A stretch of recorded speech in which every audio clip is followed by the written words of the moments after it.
Hello all, welcome back to Current Affairs Checklist series. I am Guna Mathivanan from Officers IAS Academy. In this video, we will be discussing our next Current Affairs Checklist topic, that is regarding PM Kusum Scheme.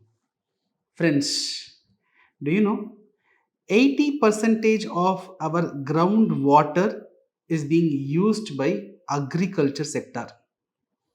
It is being used by agriculture sector. 20% of the electricity consumption is also used by the same agriculture sector. And if you notice, this 20% of this electricity given to the agriculture sector is either free or it is heavily subsidized. It is heavily subsidized. Now, since it is free or heavily subsidized, there is no incentive for the farmers to judiciously use the electricity or the groundwater. Because using electricity with the help of pump sets, farmers extract huge amount of water. Since it is absolutely free, there is no incentive for the farmer for judicial use of either the electricity or groundwater consumption. And this comes up with a lot of complications. See, huge amount of subsidy.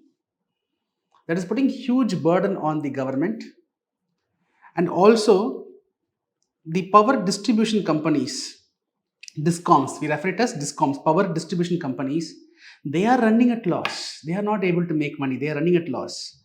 Since they are running at loss, they are not able to provide quality uninterrupted power supply to the agriculture sector. They are not able to provide quality supply of power. And this has a consequence on agriculture productivity as well. Right? Free power, more groundwater extraction, depletion of groundwater. Right? More subsidy for the power to the agriculture sector. So huge subsidy burden on the government, and power distribution companies particularly face huge loss. Because of the huge loss, these distribution companies, they are not able to give quality power to the agriculture sector. Since there is no quality power, voltage fluctuations, huge power cuts, all this affects the productivity of the agriculture as well, directly and indirectly. So keeping all this in mind, government in the year 2019 came with PM Kusum Scheme, which was launched by Ministry of New and Renewable Energy. So this Kusum Scheme has three components. Component A. Let me explain this component A with an analogy. Now just imagine Guna is a farmer who is having 2 acres of land. So in 1 acre, he is using this 1 acre for growing rice or other crops. So 1 acre he is using it for growing crops. The another acre, he is keeping it idle. He is not doing anything. This land is completely idle, is not being used for any purpose for some reason. Now, assume we'll bring one character, Mr. John. So John meets Guna here. So John is saying to Guna that, Guna, you have 1 acre of free land. Can you give it for rent? Guna says, why I should give it for rent? You will spoil my land. It's a fertile land. I will not give it to you. Then John says, no, Guna, you have mistaken. I will not spoil your land. You give it for rent. What I will do is, John says to Guna, what I will do is, I will mount some solar panels. I will mount some solar panels in your land. So in your land, I will mount solar panels. Guna says, okay, you mount it. Then what is the advantage? Then John says, see, I will mount solar panels in your land. I will not destroy your land. I will not affect the fertility of your land. I will mount these solar panels. These solar panels is going to generate power. And this power I will be selling it to government. I will sell it to government. So John says, Guna, give your free land. I will give rent for it. In your land, I will mount solar panels. Ground mounted solar panels. That solar panel is going to give me power supply. That power supply, I will sell it to government. By selling it to government, John is going to make money, and John says, with that I will give you rent. With that I will give you rent. So Guna is happy because Guna is a farmer. By giving rent of his land, he is making additional income.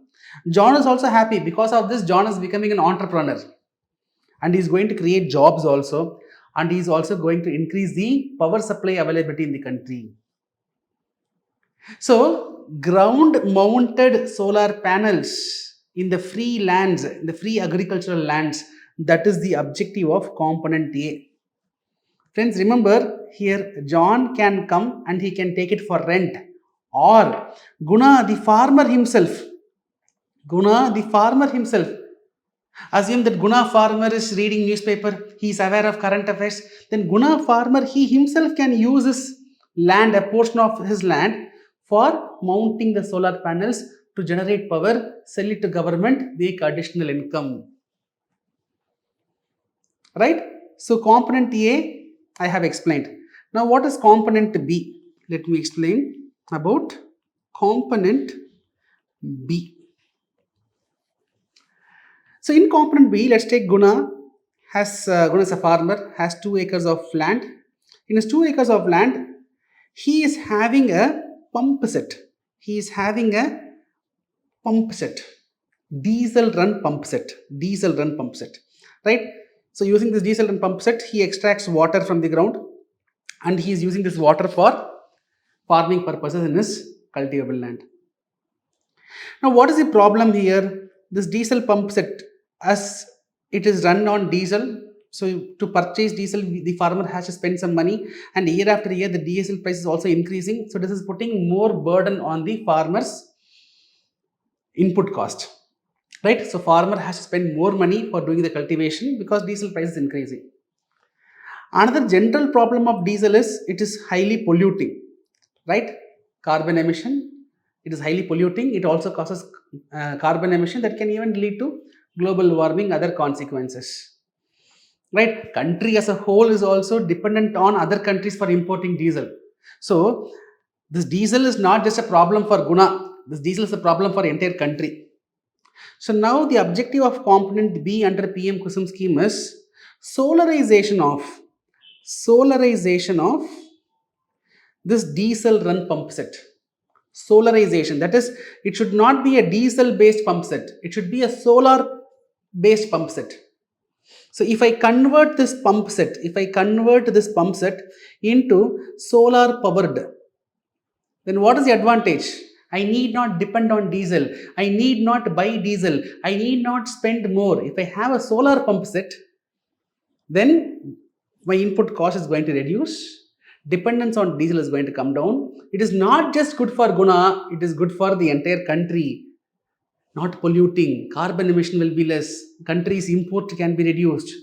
So second component is solarization of diesel pump sets. The diesel pump sets has to be solarized. Now what is component C?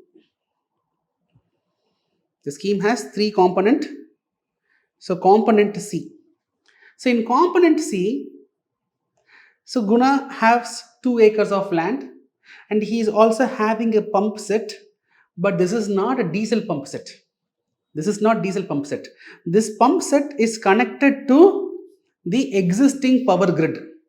So it is running based on the power, that is electricity coming from the existing power grids.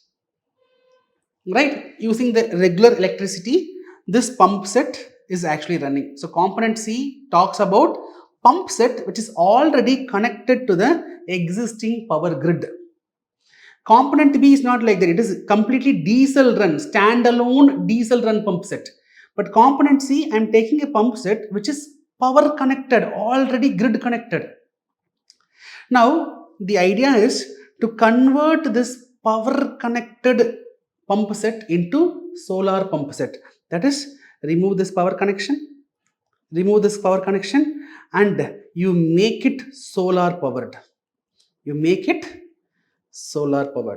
So because of this, what happens? The demand on the regular electricity can be reduced. When the farmers are having solar powered pump set, When the farmers, all the diesel pump sets are replaced by solar pump sets. All the power connected pump sets are replaced by solar pump sets. So what is the advantage for government? Component B, diesel consumption will come down. Component C, the regular power consumption will come down. When regular power consumption comes down, government subsidies will come down. Power distribution companies will face lesser loss. So they can even work on providing quality powers to others. Right? So these are the aspects of the PM Kusum scheme. Component A, component B, as well as component C. So look at these slides here. Look at the first image. Look at the first image. So I have an empty land where I am ground mounting the pump sets, and that generates power, and that power can be used, that power can be sold to the government. It can be sold to the government and we can make money. Either Guna himself can use his land, or Guna can rent it to some other person, and that person can make power. He can sell it to government and make profit out of it. Look at the second component. See, this is a standalone. This is a standalone pump set, diesel run pump set. I am converting, I am solarizing it. Look at the third component. There is a pump set. There is a pump set which is already power connected, grid connected. That grid connected, I am changing it into solar pump sets. What are the advantages? We have discussed parallelly. The first component is going to create jobs, additional income for the farmers. The second component is going to reduce the dependence on diesel. It can reduce pollution, reduce carbon emission. The third component will reduce the power consumption. Government subsidies can be reduced. Power distribution companies' loss can be reduced. So many advantages. So yes, you can go through these slides. Right? You can pause, make a gist out of it. The subsidy component, advantages I have given. You can go through the advantages. So based on our discussion, I have given a multiple choice question. Find out the right answer and give it in the comment section. So I hope this video series is useful. I would like to know your feedback about this program. Right? So tomorrow I will see you in another important current affairs list topic. Till then, bye. Take care.